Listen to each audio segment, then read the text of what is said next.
Good evening, class. Today we will be talking about our perpendicular bisectors and how they affect triangles. A perpendicular bisector is the very first thing we need to talk about. Concept 5 is perpendicular bisector. What is it? Well, a perpendicular bisector ends up being a segment, line, ray, or plane. So first of all, a perpendicular bisector has to be one of those four shapes. Secondly, it has to be both perpendicular and intersects at the midpoint of a segment. So, perpendicular bisector, some sort of straight line or plane that is both perpendicular and intersects a segment at its midpoint. So if I would look, this shape on the very far left in the top row, this line M is perpendicular and it intersects at the midpoint of segment AB. Line M is what we call perpendicular bisector of segment AB. If I look at the one just to the right of it, in the middle on the top row, I don't know if it's perpendicular. I don't know if it's intersecting at the midpoint. I cannot say it's a perpendicular bisector. Not enough info. Same thing with the upper right one here. This one, it's perpendicular, but I don't know if it's a bisector. Unknown. Or not enough information. This one here, yeah, it's intersecting at the midpoint, right there. However, I don't know if it's perpendicular. In fact, it's not labeled and it doesn't look like it either. But that doesn't matter if it looks like it or not. It's not labeled. So this one, and this one are not perpendicular bisectors. Well, not enough information to say they're perpendicular bisectors. This one is a yes, and it also happens that the bottom right one here is a yes also. It is perpendicular and it's marked to be intersecting at the midpoint. Now if you look closely, this segment and this segment do not look to be the same length. Not even close. But that's the power of labeling. Even though it doesn't look like it, M is a perpendicular bisector because it's labeled. There's two different theorems that come about because of perpendicular bisectors. The first one and the second one will both be in concept 6, the perpendicular bisector theorem. In a plane, if a point is on the perpendicular bisector of a segment, there's a reason I put this in red, because the next theorem is the converse. The red and the green in this case switch around, but that's not yet. So, in a plane, if a point is on the perpendicular bisector of a segment, so a point has to be on the perpendicular bisector. So if I look here, this right now is the if. It has this point on this perpendicular bisector. Then it is equidistant from the endpoints of the segment. Okay, it is something from the endpoint. So this C and this A, this C and this B have something in common. What does equidistance mean? Well, if I think of what equal stands for, like equilateral or equal angular, that's the same something. So like equilateral with same sides, equal angular with same angles. So I'm guessing it's same distant? Oh, equidistance is something that is the same distance from two figures. So in this case, if this point is on the perpendicular bisector, which it is, it has to be the same distance from A as it is from B. Equidistant from. So what that is saying, if segment CD is the perpendicular bisector of segment AB, which it is, then length of segment AC, this length here, has to be the same as length of segment CB, drawn as such. So this segment and this segment have to be congruent. They have to be the same length.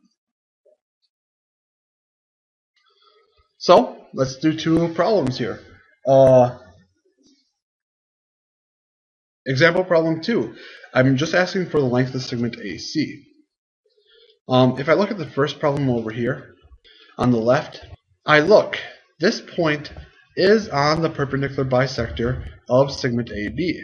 So what I know C is that it's the same distance from A as it is from B. So length of segment AC has to be the length of segment CB. So if this is 25, this over here has to be 25. The one on the right is a little bit tougher. Yeah, the picture's been rotated. It looks different. It's not what we've seen the same thing over and over again.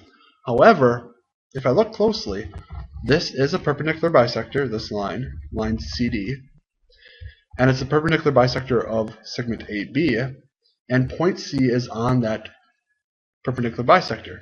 So that tells me this length has to be the same as this length. So what am I going to do? Well, if I look at my picture, this is true. Now, because of what I said before, that C was on the perpendicular bisector, I know that these two segments are congruent. And if those two segments are congruent, their lengths are equal. If their lengths are equal, that means I can set these two equal to each other. 4x minus 5 equals 2x plus 5. I'm sorry, I copied this down wrong. It's supposed to be 15. That's what I was originally given. And now all it is solving for x. Subtract 2x from both sides, I get 2x minus 5 equals 15. Add 5 to both sides, I get 2x to be 20. Divide both sides by 2, I get x to be 10.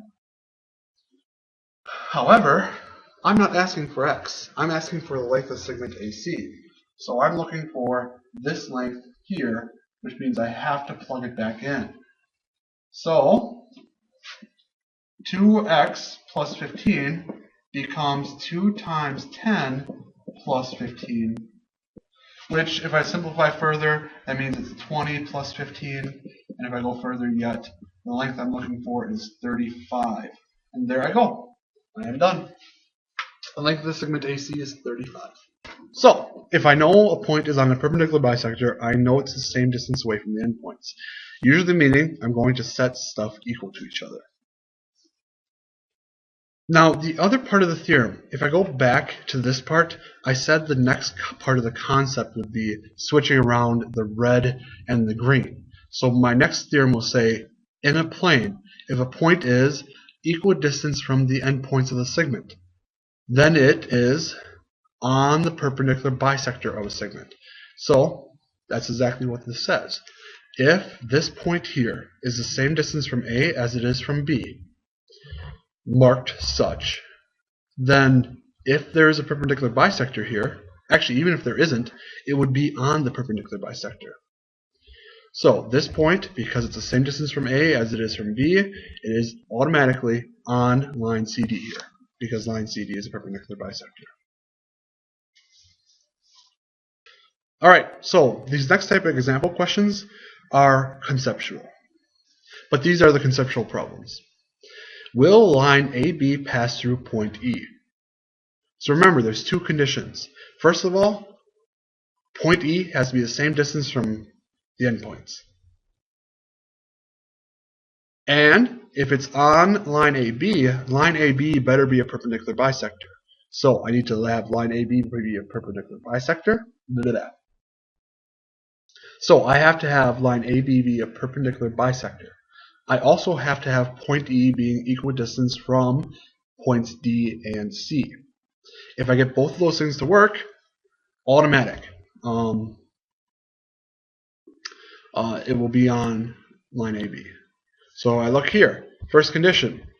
Point E, same distance from D and C. Yep, it is marked. Check. Is line AB a bisector and perpendicular? Yep, it is marked.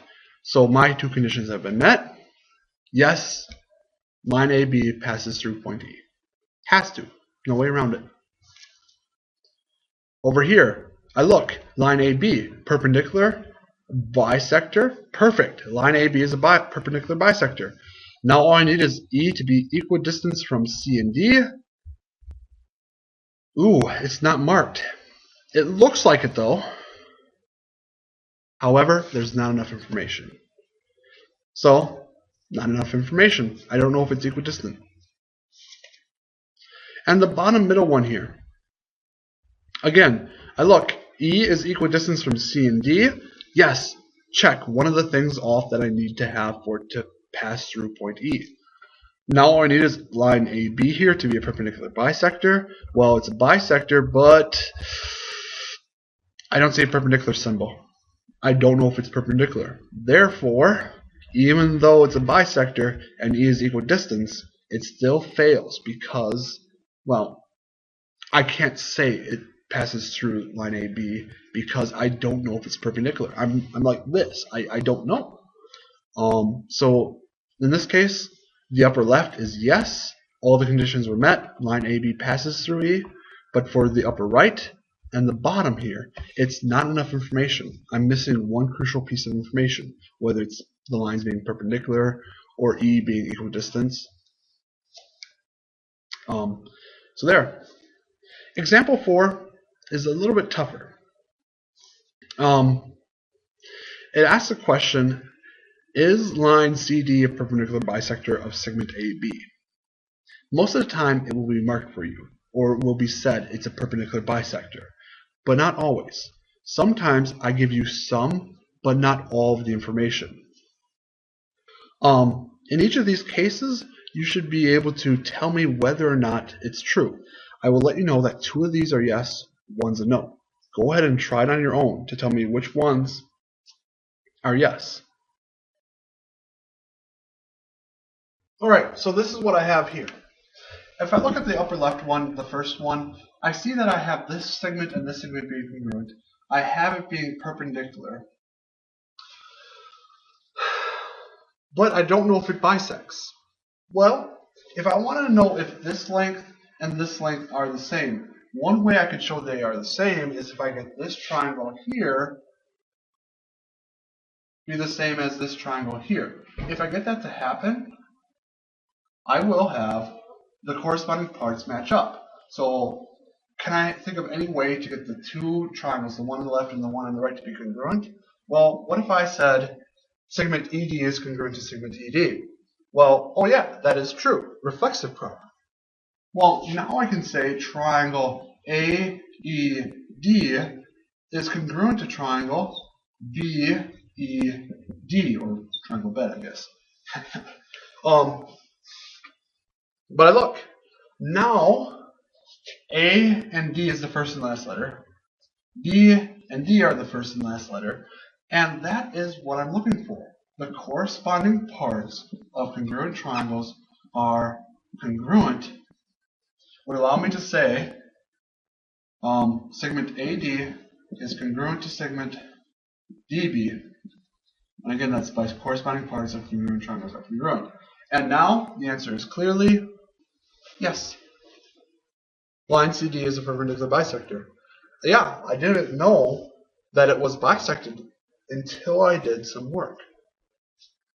So, upper left, yes. So that means the next one I do is a 50-50 shot of being a yes or no.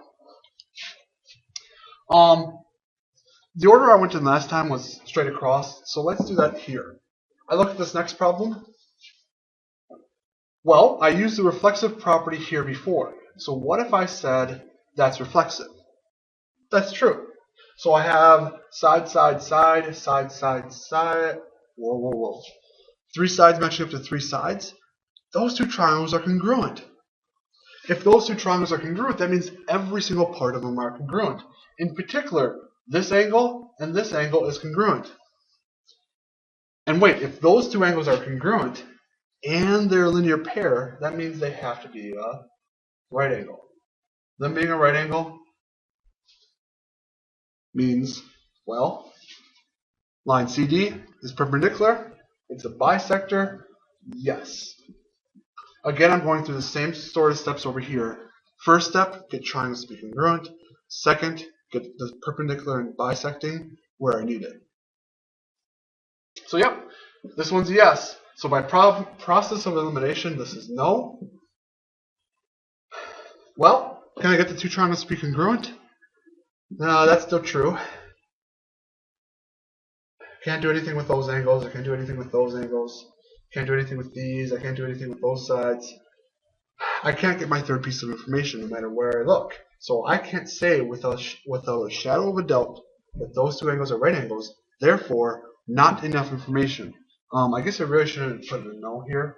I guess I should put not enough information. So, not enough info. It very well could be, but I can't tell you. There's just not enough information.